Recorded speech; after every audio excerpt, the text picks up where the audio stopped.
Hi, welcome to Japan and Me. Today we're at the Maine Forestry and Logging Museum in Bradley, Maine. And you're probably wondering, what's up with the costume? So glad you asked. So every first full weekend in October, the museum does a living history demonstration. So on this beautiful piece of property, volunteers from all over the state come, dress up in traditional Maine wear from around the 1700s, and demonstrate what life was like during that era. So we get the special privilege of not only observing this event, but participating in it. I'm really excited to come and show you a beautiful spot in Maine, and also a really fun event that's interesting and educational. So let's go check it out. If you were to come to Leonard's Mill, I would want you to experience these wonderful sounds and sights and tastes of living history.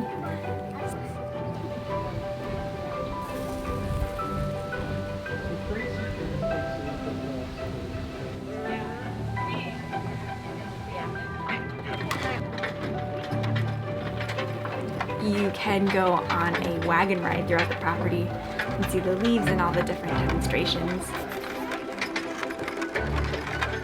There is a blacksmith where you can go and watch him make tools.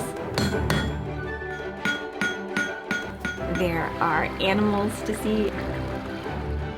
You can actually make apple cider on a press.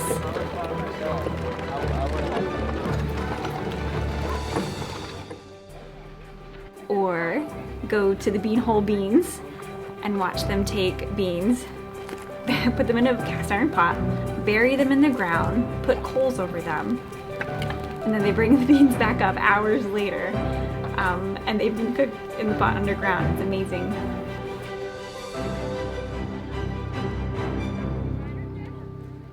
You can also have fresh biscuits along with that, cooked by the fire. I would want you to take a trip down all of the different trails. It's acorns. It's acorns. It's acorns. An old-fashioned smokehouse.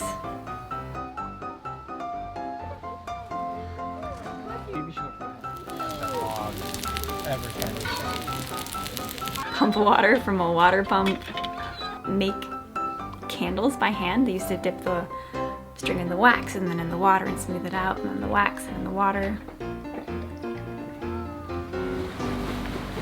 And of course there is the mill itself with the wood cutting demonstrations.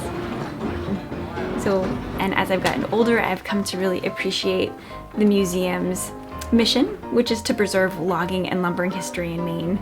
It started in the 1950s, and it took about 10 years for the volunteers to collect all the artifacts, tools, stories, and documents that would allow people to look back and see this piece of Maine culture. But I appreciate they wanted it to not just be a museum, they wanted it to be fun and interactive and to give the flavor of what Maine was like for woodcutters on the Maine frontier. So if you're in the Bangor area during fall, this is absolutely an event you should come and check out. So thank you for watching. We're looking forward to showing you other treasures you can find around Maine next time on Japan and Me. Goodbye.